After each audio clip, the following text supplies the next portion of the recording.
Golf Central on YouTube, brought to you by Apex Irons from Callaway. And we are joined now by the CEO of the European Tour, Keith Pelley. Keith, always good to visit with you. You're midway through your flagship event, the BMW PGA Championship at Wentworth, a place I love. How would you describe the importance of this week to your tour? Oh, Damon, it's so important. But what's really great this week is that this is the first time some sense of normality has we have felt in the last 18 months. There's 25,000 here today. There's over 30,000 going to be here in the next couple of days. It's just terrific, and that's what the players are talking about. September here at Wentworth, the golf course is in brilliant condition.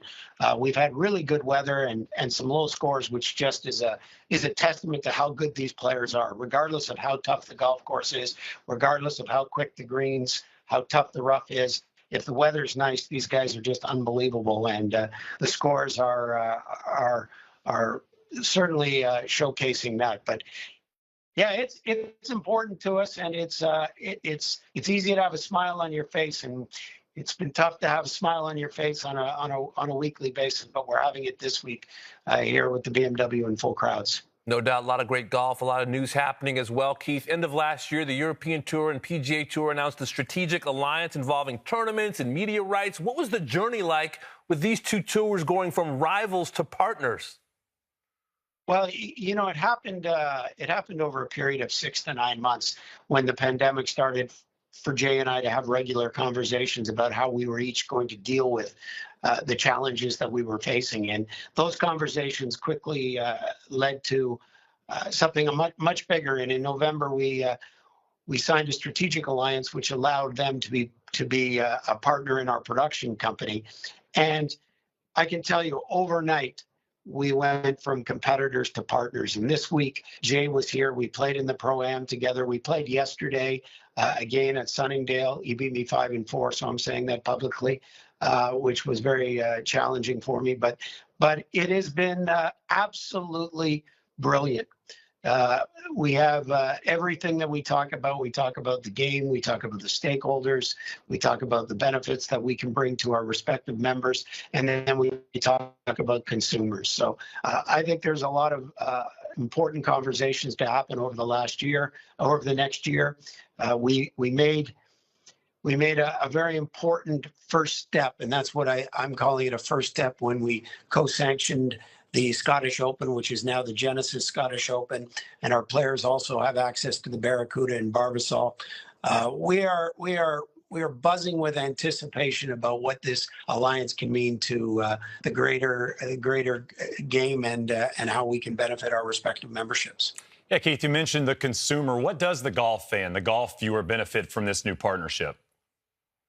I think consumer clarity on greater tournaments that feature the best players in the world, and I think that is going to elevate the Genesis Scottish Open to a level that we have not seen before. It will be phenomenal for European golf, for grassroots golf all over Europe, to get the world's playing in the Genesis Scottish Open.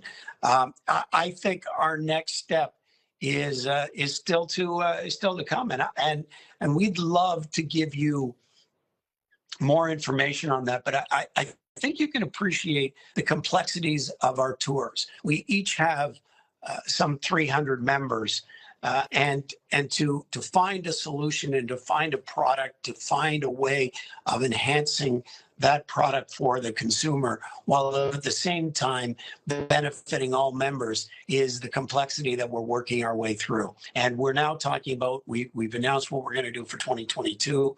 We're going to announce how we can improve our respective tours in 2023 and 2024.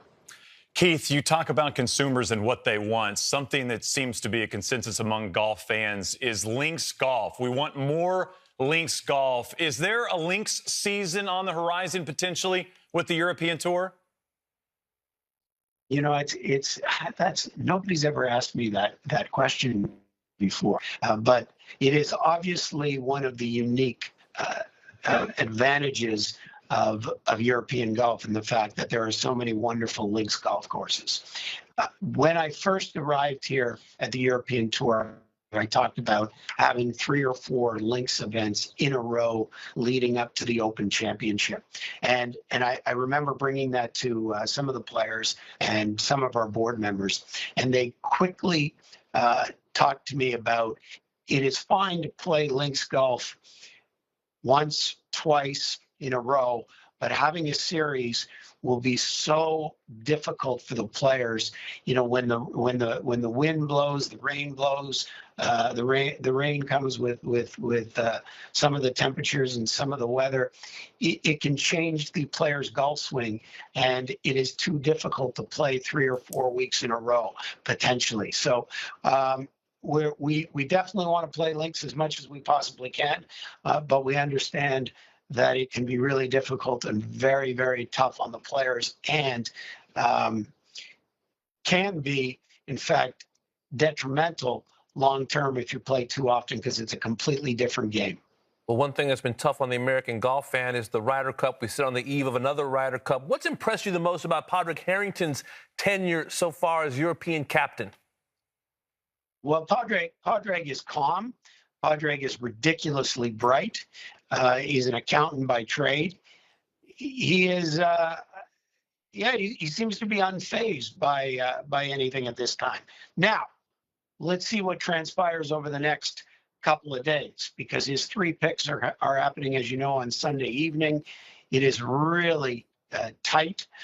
There are 9 qualifiers. There's all kinds of movement. If you take a look at the round that Justin Rose has had, Shane Lowry is in contention. Bernd Wiesberger is in contention. Henrik Stenson is playing well. We will certainly see how calm and how unfazed Mr. Harrington will be over the next couple of days. But he's been, to date, he's been absolutely brilliant. Keith, you know these players. How do Europeans from different parts of the continent, living in different parts of the world, with addresses from Jupiter, Florida to London, England, rally to bring their best singly every single Ryder Cup? Damon, I think it is a combination of passion and an unwavering will to be successful against the United States. And I kind of attribute it to similar to Scotland and England in basically any sport. When you live over here, if you're Scottish, every time you play England, whether it be in chess or in football or in any event or sport, you want to beat England. And talking from a Canadian perspective, in hockey, if you're playing, you want to beat. If you're Team Canada, you want to beat 2 teams. You want to beat the Russians and you want to beat the United States. And I think this allows everyone to galvanize, and all the Europeans to come together, the camaraderie that they have as one, as Team Europe. And I think it really comes down to how much they want to beat the Americans. And thanks for joining us. Big week next week, and obviously looking ahead to 2022 as well. Thanks so much for the time. Gents, be good. All the best.